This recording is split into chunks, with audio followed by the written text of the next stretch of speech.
Neethas Tasteland. ഞാൻ നീത രാജീവ്. നമുക്കിന്ന് കടലക്കറി ഉണ്ടാക്കിയാലോ? നല്ല വറുത്തരച്ച നാടൻ കടലക്കറി. വറുത്തരച്ച നാടൻ കടലക്കറി എന്ന് ഞാൻ പറഞ്ഞത് നമ്മള് തേങ്ങയും മല്ലിയും മുളകും എല്ലാം ചേർത്തിട്ട് നന്നായിട്ട് വറുത്തരച്ചിട്ടാണ് കടലക്കറി റെഡിയാക്കുന്നത്. വറുത്തരച്ച കടലക്കറി എന്ന് പറഞ്ഞാൽ നമ്മൾ മസാലപ്പൊടി ചേർത്തിട്ട് ഉണ്ടാക്കുന്ന കടലക്കറിയേക്കാൾ നല്ല ടേസ്റ്റ് ആണ്. പണ്ട് നമ്മുടെ നാട്ടിലൊക്കെ ചെറിയ ഹോട്ടലുകളിലൊക്കെ കിട്ടിയിരുന്ന കടലക്കറി ഉണ്ടല്ലോ, അതുപോലെ നല്ല ടേസ്റ്റ് ആണ്. പണ്ട് നമ്മൾ പിന്നെ അരച്ചെടുത്തിരുന്നത് അമ്മിക്കല്ലിലാണ് അരച്ചെടുത്തിരുന്നത്. ഇന്നിപ്പോ കല്ലുള്ള ആളുകൾ ഉണ്ടെങ്കിൽ കല്ലിൽ അരച്ചെടുക്കാം, ഇല്ലാന്നുണ്ടെങ്കിൽ നമുക്ക് മിക്സിയിൽ അരച്ചെടുക്കാം. അതുപോലെ തന്നെ വറുക്കാൻ വേണ്ടിയിട്ട് ഇതിനു മുൻപ് 1-2 വറുത്തരച്ച കറികളൊക്കെ ചെയ്തപ്പോ ഞാൻ പറഞ്ഞിട്ടുണ്ട്, ഇരുമ്പിന്റെ ചട്ടിയിൽ വറുക്കുകയാണെങ്കിൽ അതാണ് ഏറ്റവും നല്ലത്. അപ്പൊ ഇരുമ്പിന്റെ ചട്ടി വാങ്ങിച്ചിട്ടില്ലാത്ത ആളുകൾ പുതിയതായിട്ട് വാങ്ങിച്ചിട്ടുണ്ടെങ്കിൽ ഇരുമ്പിന്റെ ചട്ടിയിൽ വറുക്കുക. ഇരുമ്പിന്റെ ചട്ടി ഉള്ളവർ ഇരുമ്പിന്റെ ചട്ടിയിൽ തന്നെ വറുക്കുക കേട്ടോ. ഇല്ലാന്നുണ്ടെങ്കിൽ ഒരു ഇരുമ്പിന്റെ ചട്ടി വാങ്ങിച്ചോളൂ. ഇരുമ്പിന്റെ ചട്ടി എന്ന് വെച്ചാൽ നമുക്ക് എപ്പോഴും യൂസ്ഫുൾ ആണ്. തേങ്ങ വറുക്കാനാണെങ്കിലും അതുപോലെ കറികൾ ഉണ്ടാക്കാനാണെങ്കിലും ഒരു മെഴുക്കുവരട്ടി ഉണ്ടാക്കാനാണെങ്കിലും പിന്നെ നമുക്ക് കുറച്ച് ഹെന്ന മിക്സ് ചെയ്യാനാണെങ്കിലും എല്ലാം ഇരുമ്പിന്റെ ചട്ടി വളരെ നല്ലതാണ്. ഹെന്ന മിക്സ് ചെയ്യുന്ന കാര്യം ഞാൻ പറഞ്ഞു എന്നേ ഉള്ളൂ. ഞാൻ ഇരുമ്പിന്റെ ചട്ടിയിൽ ഹെന്ന മിക്സ് ചെയ്യാറുണ്ട്, അത് ഞാൻ ഒരു ദിവസം കാണിച്ചു തരാം കേട്ടോ. ഇപ്പഴില്ല. ഇരുമ്പിന്റെ ചട്ടിയിൽ ഹെന്ന മിക്സ് ചെയ്യാൻ വേണ്ടിയിട്ടെന്ന് പറഞ്ഞതിന്റെ കാര്യം എന്താ വെച്ചാല്, ഇരുമ്പിന്റെ ചട്ടിയിൽ നമ്മൾ ഹെന്ന മിക്സ് ചെയ്യുന്നത് കൊണ്ട് നമുക്ക് കുറച്ച് ഗുണങ്ങളൊക്കെ ഉണ്ട് നമ്മുടെ മുടിക്ക്. അപ്പൊ അതെന്താണെന്നുള്ളത് ഞാൻ അടുത്തൊരു ദിവസം കുറച്ച് ദിവസത്തിന് ശേഷം കാണിച്ചു തരാം. അത് പിന്നീടാവട്ടെ. അപ്പൊ നമ്മൾ പറഞ്ഞു വന്നത് കടലക്കറിയെ കുറിച്ചാണ്. അപ്പോ നമുക്ക് വളരെ ഈസി ആയിട്ട് വറുത്തരച്ച നാടൻ കടലക്കറി ഉണ്ടാക്കാം. ഇത് പുട്ടിനും അപ്പത്തിനും ചപ്പാത്തിക്കും എല്ലാത്തിന്റെയും കൂടെ കഴിക്കാം. പിന്നെ കറി കൂടുതൽ ഉണ്ടായി അല്ലെങ്കിൽ ഇപ്പൊ കറി രാവിലത്തെ കറി ബാക്കി വന്നുണ്ടെങ്കിൽ വൈകുന്നേരം നന്നായിട്ടൊന്ന് ഡ്രൈ ആക്കി എടുക്കുക. വെള്ളം മുഴുവൻ വറ്റിച്ചങ്ങ് എടുത്തിട്ടുണ്ടെങ്കിൽ നല്ല കടല റോസ്റ്റ് ആക്കി എടുത്തിട്ട് നമുക്ക് ചോറിന്റെ കൂടെ കഴിക്കാം, ചപ്പാത്തിയുടെ കൂടെ കഴിക്കാം. അപ്പൊ രാവിലെ ഗ്രേവി ഉള്ള കറി കഴിക്കാം. ഇല്ലാന്നുണ്ടെങ്കിൽ ഇപ്പൊ ഇന്ന് നമ്മൾ ഉണ്ടാക്കി വെച്ചു, ഇന്നത്തെ കറി ബാക്കി വന്നു, അതെടുത്ത് ഫ്രിഡ്ജിൽ വെക്കാം. അടുത്ത ദിവസം വൈകിട്ട് എടുത്താൽ മതി. അപ്പൊ എന്ന് വെച്ചാൽ നമ്മൾ പുതിയതായിട്ട് കറി വെച്ച പോലെ നമ്മുടെ വീട്ടുകാരെ കാണുള്ളൂ. അങ്ങനത്തെ ചില അഡ്ജസ്റ്റ്മെന്റ് പരിപാടികളൊക്കെ നമ്മൾ നടത്താതെ നമുക്ക് മുന്നോട്ട് പോകാൻ പറ്റില്ല. എന്താണെന്ന് വെച്ചാൽ നമ്മൾ എപ്പോഴും വെക്കുമ്പോൾ കൃത്യ അളവിൽ തന്നെ വെക്കാന്ന് പറഞ്ഞാൽ ബുദ്ധിമുട്ടാണ്. ഇത്തിരിയൊക്കെ കൂടിപ്പോവും. അപ്പൊ കൂടിപ്പോയത് പിന്നെ രാവിലത്തെ കറി ബാക്കി വന്നു അത് കളയണ്ട. അല്ലെങ്കിൽ ചില വീട്ടിലെ ചില ആളുകൾ പറഞ്ഞു കേട്ടിട്ടുണ്ട്, രാവിലത്തെ കറി കൊടുത്താൽ കഴിക്കില്ല, അല്ലെങ്കിൽ ഇന്നലെ ഉണ്ടാക്കിയ കറി ഇന്ന് കൊടുത്താൽ കഴിക്കില്ല എന്നൊക്കെ പറഞ്ഞു കേട്ടിട്ടുണ്ട്. ഞങ്ങൾ ഇവിടെ അങ്ങനെയൊന്നുമല്ല. ഇന്നലെ ഉണ്ടാക്കിയ കറി ചിലപ്പോൾ നാളെയോ മറ്റന്നാളോ അതെപ്പോഴാണോ നമുക്ക് സൗകര്യം അതനുസരിച്ചിട്ട് ചൂടാക്കി എടുക്കും. അതെടുത്ത് ചീത്തയായി പോകുന്നതിന് മുന്നേ എടുത്ത് ഫ്രിഡ്ജിൽ വെക്കും. അപ്പോഴും കൂടുതൽ ഉണ്ടാക്കാറില്ല. കൂടുതലായി പോകുന്ന ദിവസങ്ങളിൽ നമ്മൾ ചിലപ്പോൾ നമുക്ക് ചില കാൽക്കുലേഷൻ ഒക്കെ തെറ്റിപ്പോകുന്നതാന്ന് വെച്ചാൽ ഇപ്പൊ ആരെങ്കിലും വരുന്ന നമ്മൾ പ്രതീക്ഷിക്കുക. കിച്ചൂസിന് ചില ദിവസം ഒരു കുഴപ്പമുണ്ട്. കിച്ചൂസ് ഉച്ചയ്ക്ക് കഴിക്കാന്ന് പറയും രാവിലെ ഉണ്ടാക്കുന്ന കാര്യങ്ങൾ, പക്ഷെ കഴിക്കില്ല. അപ്പൊ എന്താ വെച്ചാൽ അത് നമ്മൾ ഉച്ചക്കത്തേക്ക് കരുതി വെക്കും. പിന്നെ അത് ചീത്തയായി പോകണ്ടെന്ന് വെച്ചിട്ട് ഞാൻ എടുത്ത് ഫ്രിഡ്ജിൽ വെക്കും.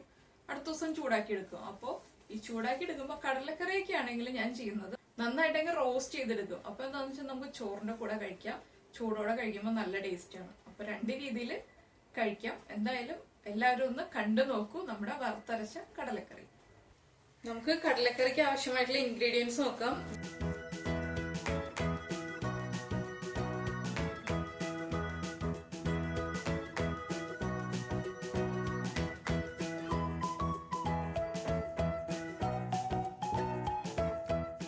ഞാനിപ്പോ ഒരു 300 ഗ്രാം കടല നന്നായിട്ട് വേവിച്ചെടുത്തിട്ടുണ്ട്. കുറച്ച് മഞ്ഞൾപ്പൊടി മാത്രം ചേർത്തിട്ടാണ് വേവിച്ചിട്ടുള്ളത്, ഉപ്പ് ചേർത്തിട്ടില്ല. പിന്നെ നമ്മൾ എടുത്തിട്ടുള്ളത് 2 പച്ചമുളക് എടുത്തിട്ടുണ്ട്.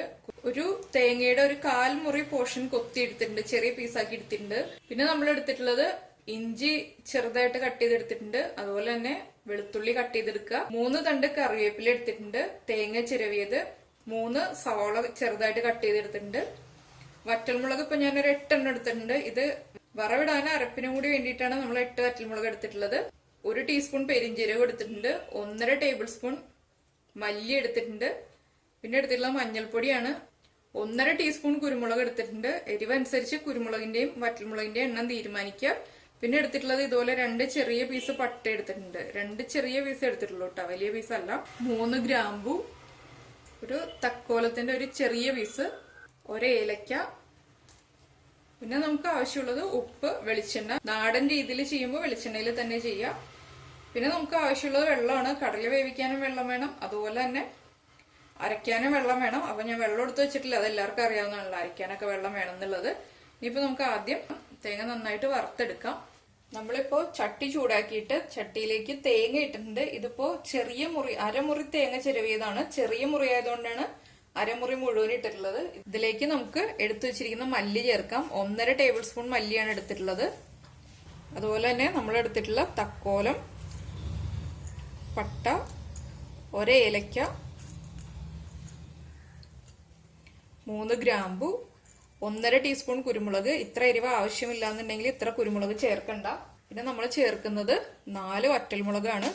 കുരുമുളകിന്റെ വറ്റൽമുളകിന്റെ ഒക്കെ എരിവ് നമ്മൾ ശ്രദ്ധിക്കുക. ഒരു 4-5 ഇതിൽ കറിവേപ്പിലയും കൂടി ചേർക്കുക കേട്ടോ. അതിനുശേഷം നന്നായിട്ട് റോസ്റ്റ് ചെയ്തെടുക്കുക. ഞാൻ സാധാരണ എപ്പോഴും പറയുന്ന പോലെ തന്നെ തേങ്ങ വറക്കുമ്പോൾ ഇരുമ്പ് ചട്ടിയാണെങ്കിൽ വെളിച്ചെണ്ണ ചേർക്കണ്ട. ഇല്ലാന്നുണ്ടെങ്കിൽ കുറച്ച് വെളിച്ചെണ്ണ ചേർത്തിട്ട് നന്നായിട്ട് വറുത്തെടുക്കുക. നമുക്ക് തേങ്ങ നന്നായിട്ട് വറുത്തെടുക്കാം. സാധാരണ നമ്മൾ വീട്ടിൽ കുക്ക് ചെയ്യുമ്പോൾ തേങ്ങ വറുക്കുന്ന സമയത്ത് കടല വേവിക്കാൻ വെച്ചാൽ മതി. അങ്ങനെയാകുമ്പോൾ കടല കുക്കറിൽ നന്നായിട്ട് കുക്കാവുന്ന സമയം കൊണ്ട് നമ്മൾ തേങ്ങ ഫ്രൈ ചെയ്തിട്ട് ചൂട് മാറി വരും. ഇതിലേക്ക് നമ്മളിപ്പോൾ പെരിഞ്ജീരകം ഇപ്പോൾ ചേർത്തിട്ടില്ല. പെരിഞ്ജീരകം നമ്മൾ ലാസ്റ്റേ ചേർക്കുള്ളൂ. ഫ്ലെയിം ഓഫ് ചെയ്തതിന് ശേഷം മാത്രമേ ചേർക്കുള്ളൂ. എന്താണെന്ന് വെച്ചാൽ അപ്പോഴേ നമ്മുടെ ആ പെരിഞ്ജീരകത്തിന് നല്ല സ്മെല്ല് നമ്മുടെ കടലക്കറിയിൽ നിൽക്കുള്ളൂ. ഇല്ലാന്നുണ്ടെങ്കിൽ പെരിഞ്ജീരകം കുറച്ച് പൊടിച്ചിട്ട് ഒരു എയർടൈറ്റ് ആയിട്ടുള്ള ചെറിയ കണ്ടെയ്നേഴ്സിൽ അടച്ചു വെക്കുക. അതിനുശേഷം ആവശ്യത്തിന് ചേർത്ത് കൊടുത്താൽ മതി. നമ്മൾ ഇതുപോലെയുള്ള മസാലക്കറികളൊക്കെ ഉണ്ടാക്കുമ്പോൾ അങ്ങനെ ചെയ്താലും മതി.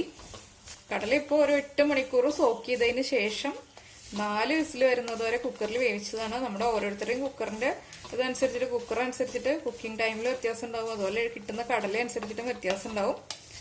നമുക്ക് നന്നായിട്ട് തേങ്ങ ഒന്ന് വറുത്തെടുക്കാം. അപ്പോൾ ഇതാ നമ്മുടെ തേങ്ങ നമ്മൾ നന്നായിട്ട് ഫ്രൈ ചെയ്തെടുത്തിട്ടുണ്ട്. കറക്റ്റായിട്ട് നല്ല ബ്രൗൺ ഷെയ്ഡായി വന്നിട്ടുണ്ട്. ഇത്ര മതി. ഇനി നമ്മൾ ഫ്രൈ ചെയ്തിട്ടുണ്ടെങ്കിൽ കരിഞ്ഞു പോവും. ഫ്ലെയിം ഓഫ് ചെയ്യുക. ഫ്ലെയിം ഓഫ് ചെയ്തതിന് ശേഷം നന്നായിട്ടൊന്ന് ഇളക്കിക്കൊണ്ടിരിക്കുക. 2-3 മിനിറ്റത്തേക്കൊന്ന് നന്നായിട്ട് ഇളക്കി കൊടുക്കുക. ഇല്ലാന്നുണ്ടെങ്കിൽ ഈ ചൂട് പാനിൽ നിന്ന് മാറ്റി വെക്കുക. അങ്ങനെയാകുമ്പോൾ കരിയില്ല. ചട്ടിയിൽ നിന്ന് മാറ്റുന്നില്ല എന്നുണ്ടെങ്കിൽ നമ്മൾ ഇളക്കിക്കൊണ്ടേ ഇരിക്കുക. ഇതൊന്ന് 1 മിനിറ്റ് ഒന്ന് നന്നായിട്ട് ഇളക്കിയതിന് ശേഷം ഒന്ന് ചൂട് കുറഞ്ഞു തുടങ്ങുമ്പോൾ നമ്മൾ എടുത്തു വെച്ചിരിക്കുന്ന പെരിഞ്ജീരകം ചേർക്കുക. ഞാനിപ്പോൾ ഇത് 1 ടീസ്പൂൺ പെരിഞ്ജീരകമാണ് എടുത്തിട്ടുള്ളത്. പെരിഞ്ജീരകം ചേർത്തതിന് ശേഷം വീണ്ടും നന്നായിട്ട് ഇളക്കിക്കൊണ്ടിരിക്കുക. നന്നായിട്ട് ചൂട് മാറിയതിന് ശേഷം നമുക്ക് വെള്ളം ചേർത്തിട്ട് അരച്ചെടുക്കാം. നമ്മളിപ്പോൾ തേങ്ങ ഫ്രൈ ചെയ്ത് മാറ്റിയതിന് ശേഷം വേറെ ചട്ടി വെച്ചിട്ടുണ്ട്. ചട്ടിയിലേക്ക് നമുക്ക് കുറച്ച് വെളിച്ചെണ്ണ ചേർക്കാം. നമ്മുടെ തേങ്ങയുടെ പീസസ് ഒന്ന് ഫ്രൈ ചെയ്യാൻ ആവശ്യമായിട്ടുള്ള വെളിച്ചെണ്ണ ചേർക്കണം കേട്ടോ.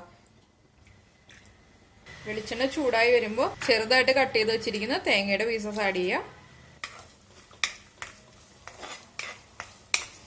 തേങ്ങയുടെ പീസസ് ചേർത്തിട്ട് വല്ലാതെ അങ്ങ് കളർ മാറി പോകുന്നത് വരെ ഫ്രൈ ചെയ്തെടുക്കരുത്. ലൈറ്റായിട്ടൊന്ന് ഫ്രൈ ചെയ്തെടുക്കുക. ഇല്ലാന്നുണ്ടെങ്കിൽ വേഗം തന്നെ കളർ ചേഞ്ച് ആയി പോവും. ഞാനിപ്പോൾ ഇതിൽ നമുക്ക് സവാളയും കൂടി സോട്ട് ചെയ്തെടുക്കാൻ വേണ്ടിയിട്ടാണ് ഇത്ര വെളിച്ചെണ്ണ ചേർത്തിട്ടുള്ളത്. ഇല്ലാന്നുണ്ടെങ്കിൽ നമ്മൾ 2-3 പ്രാവശ്യം വെളിച്ചെണ്ണ ഒഴിക്കണ്ടല്ലോ എന്ന് വെച്ചിട്ടാണ് ഒരുമിച്ച് വെളിച്ചെണ്ണ ചേർത്തത്. അപ്പോൾ എന്താണെന്ന് വെച്ചാൽ തേങ്ങയുടെ പീസ് ഒന്ന് ഫ്രൈ ചെയ്ത് മാറ്റിയതിന് ശേഷം നമുക്ക് സവാള സോട്ട് ചെയ്തെടുക്കാം. ഇതൊന്ന് ചെറുതായിട്ട് കളറൊന്ന് ചേഞ്ച് ആയി ഒന്ന് ഫ്രൈ ആയി വരട്ടെ. നമ്മുടെ തേങ്ങയുടെ പീസ് ഒന്ന് കളർ ചേഞ്ച് ആയി വരുന്നുണ്ട്. ഈ സമയത്ത് നമുക്ക് എണ്ണയിൽ നിന്ന് മാറ്റാം. ഇനി വല്ലാതെ അങ്ങ് കളർ മാറിപ്പോവണ്ട. ഞാൻ ഫ്ലെയിം ഓഫ് ചെയ്തു. ഫ്ലെയിം ഓഫ് ചെയ്തതിന് ശേഷമാണ് എണ്ണയിൽ നിന്ന് മാറ്റുന്നത്. നമ്മൾ ഈ ചൂടായി കിടക്കുന്ന എണ്ണയിലേക്ക് കടുക് ചേർത്ത് കൊടുക്കുക. കടുക് ഞാൻ ഇൻഗ്രീഡിയൻസിന്റെ കൂടെ കാണിക്കാൻ മറന്നുപോയി. അപ്പോൾ 1 ടീസ്പൂൺ കടുകാണ് ഞാൻ ചേർക്കുന്നത്.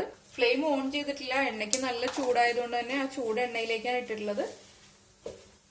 ഇനി നമുക്ക് ഫ്ലെയിം ഒന്ന് ഓൺ ചെയ്ത് കൊടുക്കാം. ലോ ഫ്ലെയിമിൽ വെക്കുക. നല്ല ചൂടാണ് നമ്മുടെ എണ്ണ. കടുക് നന്നായി പൊട്ടി കഴിയാറാവുമ്പോൾ നമുക്ക് ഇഞ്ചി ചേർക്കാം. ഈ സമയത്ത് തന്നെയാണ് നമ്മളിപ്പോൾ വെളുത്തുള്ളി ചേർക്കുന്നുണ്ടെങ്കിൽ ഒരു 5-6 അല്ലി വെളുത്തുള്ളി ചെറുതായിട്ട് ചോപ്പ് ചെയ്തിട്ട് ചേർക്കുക. ഇനി ഞാൻ വറ്റൽമുളക് ചേർക്കുകയാണ്. ഇത് 4 വറ്റൽമുളക് ഉണ്ട്.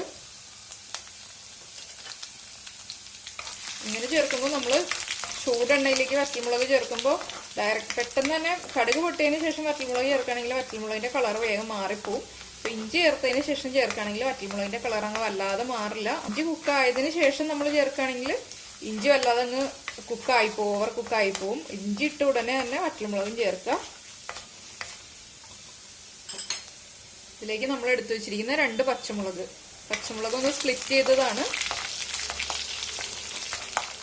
ഇതിലേക്ക് നമുക്ക് സവാള ചേർക്കാം. 300 ഗ്രാം കടലയാണ് ഞാൻ എടുത്തിട്ടുള്ളത്. അതനുസരിച്ചിട്ട് 3 സവാള എടുത്തിട്ടുണ്ട്. ഓണിയൻസ് ചേർത്തതിന് ശേഷം നമ്മൾ ഓണിയൻസ് നന്നായിട്ട് സോട്ട് ചെയ്തെടുക്കുക. അപ്പം നമ്മൾ കടലയിൽ ഉപ്പ് ചേർക്കാതെയാണ് വേവിച്ചിട്ടുള്ളത്. നമ്മൾ കുക്കിംഗ് സ്റ്റാർട്ട് ചെയ്യുന്നതിന് മുന്നേ കടലയിലേക്ക് കുറച്ച് ഉപ്പ് ചേർത്ത് മിക്സ് ചെയ്ത് വെക്കുക. അതുപോലെ തന്നെ നമ്മളിപ്പോൾ ഓണിയൻസ് സോട്ട് ചെയ്യുമ്പോഴും കുറച്ച് ഉപ്പ് ചേർത്തിട്ട് സോട്ട് ചെയ്ത് കൊടുക്കുക. കടലയിൽ ഉപ്പ് ചേർത്തിട്ടാണ് വേവിച്ചതെന്നുണ്ടെങ്കിൽ ഉപ്പ് ചേർക്കണ്ട. ഓണിയൻസിൽ കടലയുടെ ഉപ്പ് ചെക്ക് ചെയ്തതിന് ശേഷം മാത്രം ചേർക്കുക. ഉപ്പ് ചേർക്കാതെ വേവിച്ചതുകൊണ്ടാണ് ഞാനിപ്പോൾ കുറച്ച് ഉപ്പ് ചേർക്കുന്ന കാര്യം പറഞ്ഞത്. ഞാനിപ്പോൾ ഉപ്പ് ചേർക്കാൻ പോവാണ് ഓണിയൻസിലേക്ക്. നമ്മുടെ ഓണിയൻസ് ഒന്ന് സോട്ടായി വരാൻ ആവശ്യമായിട്ടുള്ള കുറച്ച് ഉപ്പ് ചേർക്കുക. നന്നായിട്ട് ഓണിയൻസ് സോട്ട് ചെയ്തെടുക്കുക.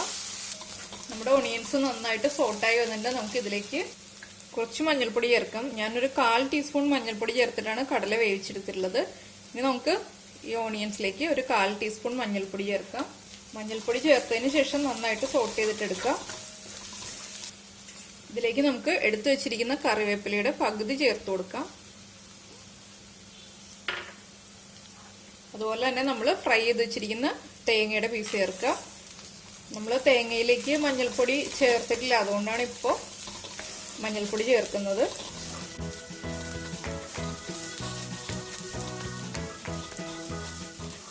നമ്മൾ ഈ സമയത്ത് തേങ്ങ അരച്ചെടുക്കുക കേട്ടോ. ഇതിപ്പോൾ ഞാൻ തേങ്ങ നന്നായിട്ട് അരച്ചെടുത്തിട്ടുണ്ട്. നന്നായിട്ടെന്ന് വെച്ചിട്ടുണ്ടെങ്കിൽ നമ്മൾ മല്ലി മുഴുവനായിട്ട് തന്നെ ഫ്രൈ ചെയ്തതുകൊണ്ട് വല്ലാതെ ഫൈൻ പേസ്റ്റ് ആയിട്ട് അരഞ്ഞിട്ടില്ല. മല്ലിയുടെ ഒരു ചെറിയ തരി ഉണ്ടാവും, അല്ലാതെ ഒരുവിധം നമ്മളെ കൊണ്ട് പറ്റാവുന്ന അത്ര നന്നായിട്ട് അരച്ചെടുക്കുക. അത് മിക്സിയിൽ അരയ്ക്കുമ്പോൾ നമ്മൾ ഇതുപോലെ വറുത്തിട്ട് അരയ്ക്കണതിന് എളുപ്പം എന്താണെന്ന് വെച്ചിട്ടുണ്ടെങ്കിൽ ആദ്യം ഒന്ന് മിക്സിയിലൊന്ന് ക്രഷ് ചെയ്യുക, അതിന് ശേഷം വെള്ളം ചേർത്തിട്ട് അരയ്ക്കുക. അപ്പോൾ ഒരുവിധം നന്നായിട്ട് അരഞ്ഞു കിട്ടും. അങ്ങനെയാകുമ്പോൾ നമുക്ക് വലിയ ബുദ്ധിമുട്ട്. ആദ്യം തന്നെ വെള്ളം ചേർത്തിട്ട് അരയ്ക്കുകയാണെങ്കിൽ കുറച്ച് ബുദ്ധിമുട്ടുണ്ടാവും അരയ്ക്കാൻ. ആദ്യം ക്രഷ് ചെയ്തതിന് ശേഷം അരയ്ക്കുകയാണെങ്കിൽ നന്നായിട്ട് അരയും. അപ്പം മല്ലി മുഴുവനായിട്ട് ചേർത്തതിൻ്റെ ആ ഒരു ചെറിയ തരികൾ ഉണ്ടാവും മല്ലിയുടെ, അത് മാത്രമേ ഉണ്ടാവുള്ളൂ. അപ്പം നമ്മുടെ മഞ്ഞൾപ്പൊടിയുടെ ആ റോസ് സ്മെല്ലൊന്ന് മാറി വരുന്നുണ്ട്. നമുക്കിതിലേക്ക് നമ്മൾ അരച്ചു വെച്ചിരിക്കുന്ന അരപ്പ് ചേർക്കാം. അരപ്പ് ചേർത്തിട്ട് നമ്മൾ നന്നായിട്ട് ഇളക്കിയതിന് ശേഷം കുക്ക് ചെയ്ത് വെച്ചിരിക്കുന്ന കടല ചേർക്കാം. കടലയുടെ കാര്യം മറന്നു പോകാതിരിക്കാൻ വേണ്ടിയിട്ട് ഞാൻ വീണ്ടും പറയുകയാണ്, ഞാൻ ഉപ്പ് ചേർക്കാതെ കുക്ക് ചെയ്തതുകൊണ്ട്. കുക്ക് ചെയ്ത് ബൗളിലേക്ക് മാറ്റിയതിന് ശേഷം കുറച്ച് ഉപ്പ് ചേർത്തിട്ട് മിക്സ് ചെയ്ത് വെച്ചിരിക്കുകയായിരുന്നു. നന്നായിട്ട് ഇളക്കി കൊടുക്കുക. ഇപ്പം നമ്മുടെ ഗ്രേവി കറക്റ്റ് പാകമായിട്ട് തോന്നുകയാണെങ്കിലും നമ്മൾ ഈ കടലയിലേക്ക് അരപ്പൊന്ന് പിടിക്കാൻ വേണ്ടിയിട്ട് കുറച്ച് വെള്ളം കൂടുതൽ ചേർത്ത് കൊടുക്കുക.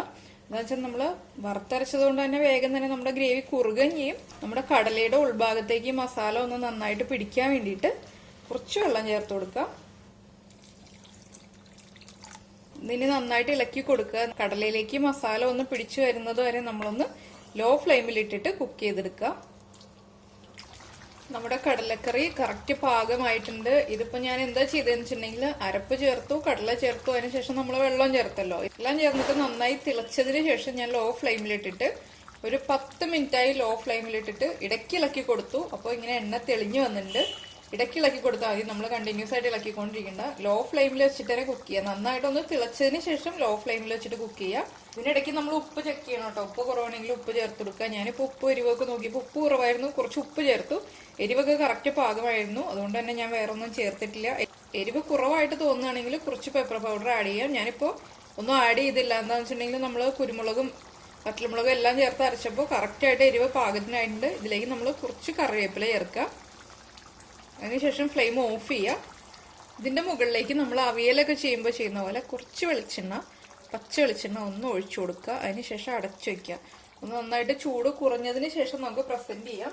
ഇനി അടച്ചു വയ്ക്കാന്ന് പറഞ്ഞാൽ എന്താണെന്ന് വെച്ചിട്ടുണ്ടെങ്കിൽ ഈ കറിവേപ്പിലയുടെയൊക്കെ ആ സ്മെല്ലൊന്ന് നന്നായിട്ട് നമ്മുടെ കറിയിലേക്ക് പിടിക്കാൻ വേണ്ടിയിട്ടാണ്. നമുക്കിത് അടച്ചു വയ്ക്കാം. അതിനുശേഷം നന്നായിട്ട് ചൂട് മാറി വരുമ്പോൾ പ്രസന്റ് ചെയ്യാം.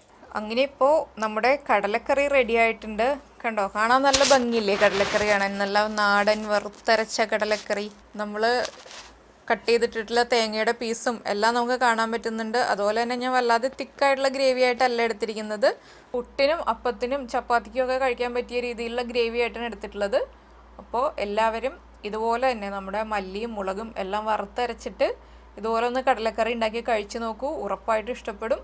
അപ്പോൾ കഴിച്ചതിന് ശേഷം ഫീഡ്ബാക്ക് അറിയിക്കുക. നമുക്ക് അടുത്ത ഡിഷുമായിട്ട് അടുത്ത ദിവസം കാണാം. ബൈ.